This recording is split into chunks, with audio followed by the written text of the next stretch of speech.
The biggest question before buying property: living or investment? Imagine a man taking his life's savings to look at a magnificent flat.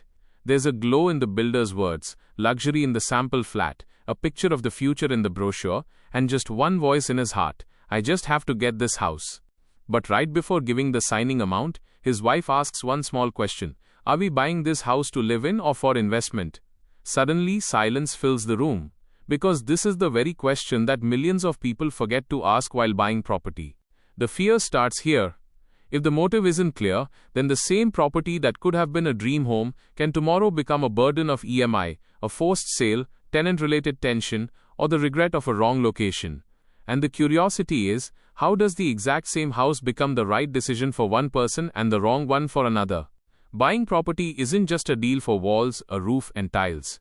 It's a decision connected to your earnings, your family's needs, your future planning, and your mental security. Many people get excited looking at the balcony, parking, modular kitchen, and the society gate while viewing a house, but the real calculation is left behind. Because before buying a house, the first question shouldn't be about the price, it should be about the purpose. If the house is for self-residence, its value will be determined by your comfort, safety, schools, hospitals, markets, daily commute, and your family's needs. But if that same house is for investment, its value will be determined by demand, rental income, resale potential, ticket size, and future growth.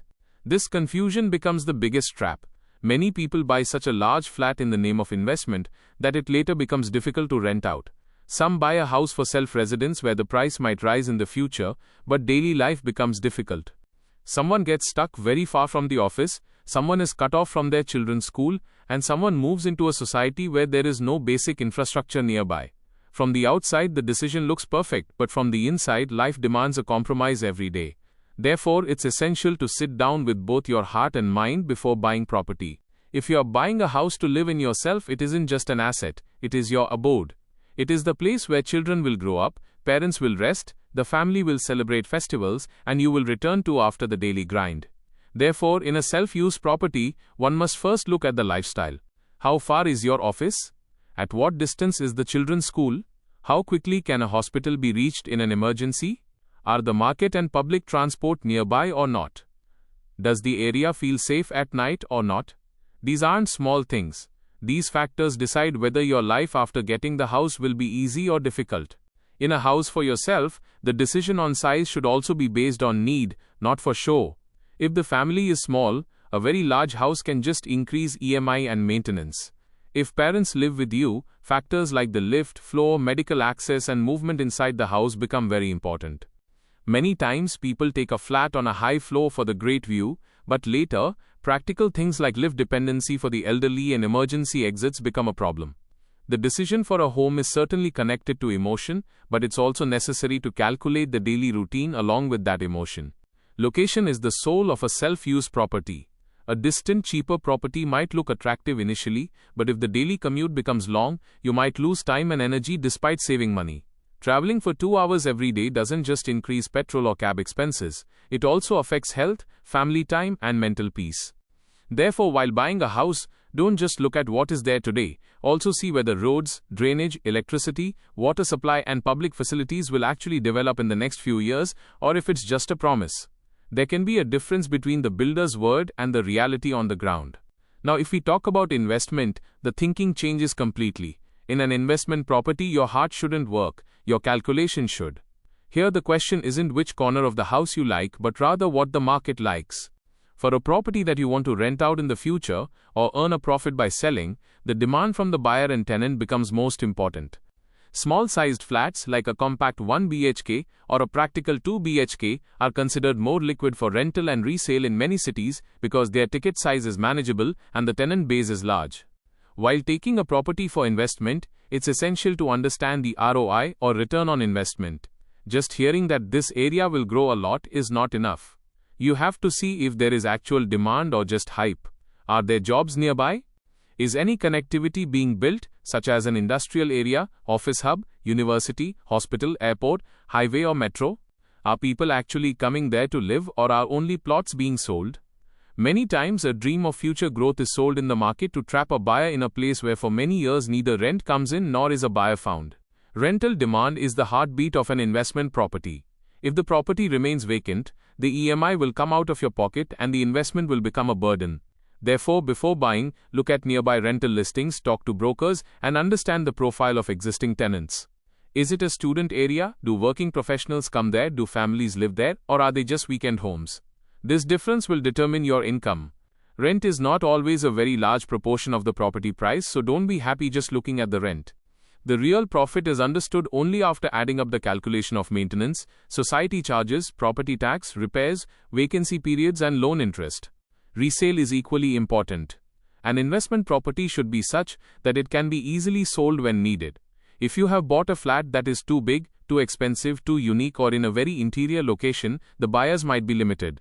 Profit in property might appear on paper, but when it's time to sell and no buyer is found, that same profit stays trapped behind closed doors. Therefore, it's essential to look at liquidity in an investment. One should choose a location, size, and price bracket where demand remains steady. Legal safety is necessary in both cases, whether the house is for living or for investment. In India, 𝐟𝐸 has tried to increase transparency for home buyers. Registration of large real estate projects is mandatory under 𝐟𝐸. Information like project details, approvals, and timelines can be checked on the official 𝐟𝐸 portal. According to official 𝐟𝐸 information, registration is mandatory for projects larger than 500 square meters or those with more than 8 units. Another important protection of 𝐟𝐸 is that the developer has to keep 70% of the amount received from buyers in a separate account, which should only be used for needs related to the project's construction and land cost. The purpose of this is to ensure that money from one project is not diverted to another, and the buyer's risk is reduced. This rule is given in the Real Estate Regulation and Development Act 2016. But it's also not right to trust blindly just by looking at a 𝐟𝐸 number. You should check the project's status, completion timeline, approvals, complaints, and the builder's track record. Especially in states like Haryana, buyers are advised to deal only with registered real estate agents because unregistered agents can put a buyer in financial and legal trouble by making false promises. While taking a home loan, the calculation should also be clear. Many buyers think that if a bank approves the loan, the property is safe. But bank approval is based on your repayment capacity and basic checks of the property. It is not a guarantee of your lifestyle or investment success.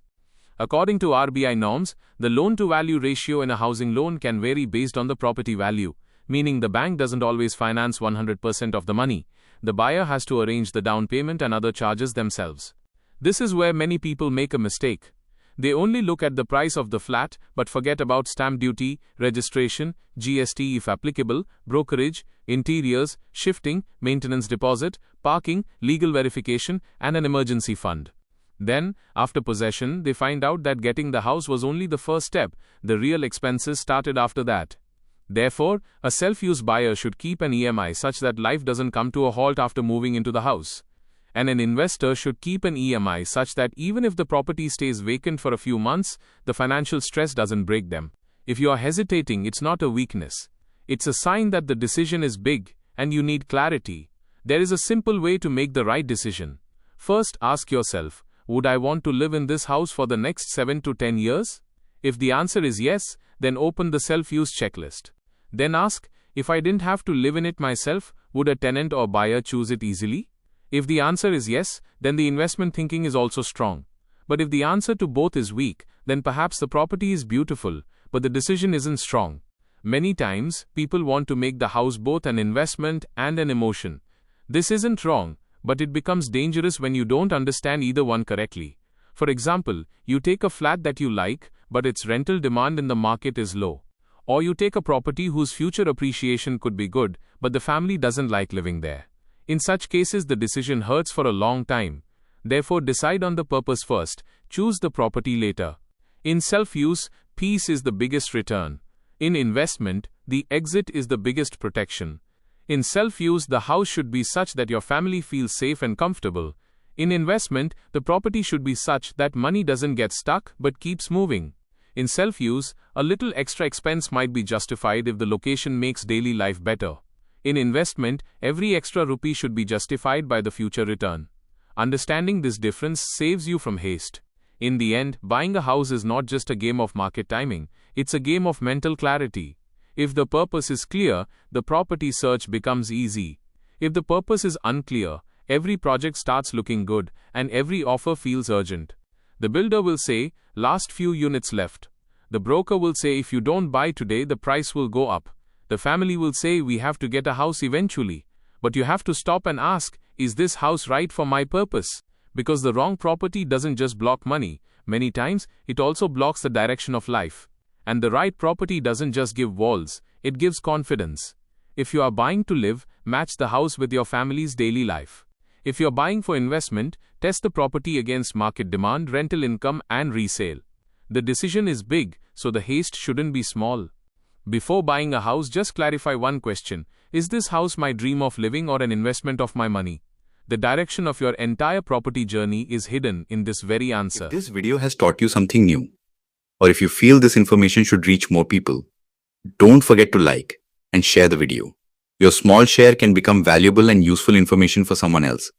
If you have any questions related to this topic, or if you would like to share your opinion with us, be sure to write in the comment box. We read every question and suggestion from you, because your feedback inspires us to create better content. And if you want to keep receiving such interesting and reliable information about business, the economy, and the world in the future, then don't forget to subscribe to our channel GRT Business and also press the bell icon so that you get notifications of every new video directly. At GRT Business, we always strive to provide you with accurate, balanced, and reliable information. Our news and analysis are prepared based on information obtained from various news agencies, public sources, and public opinion. We make every effort to verify and validate each fact as much as possible. But in case of any possible error or dispute, the responsibility lies with the respective sources. Our only aim is to present you with a correct and trustworthy perspective so that you can understand any topic better.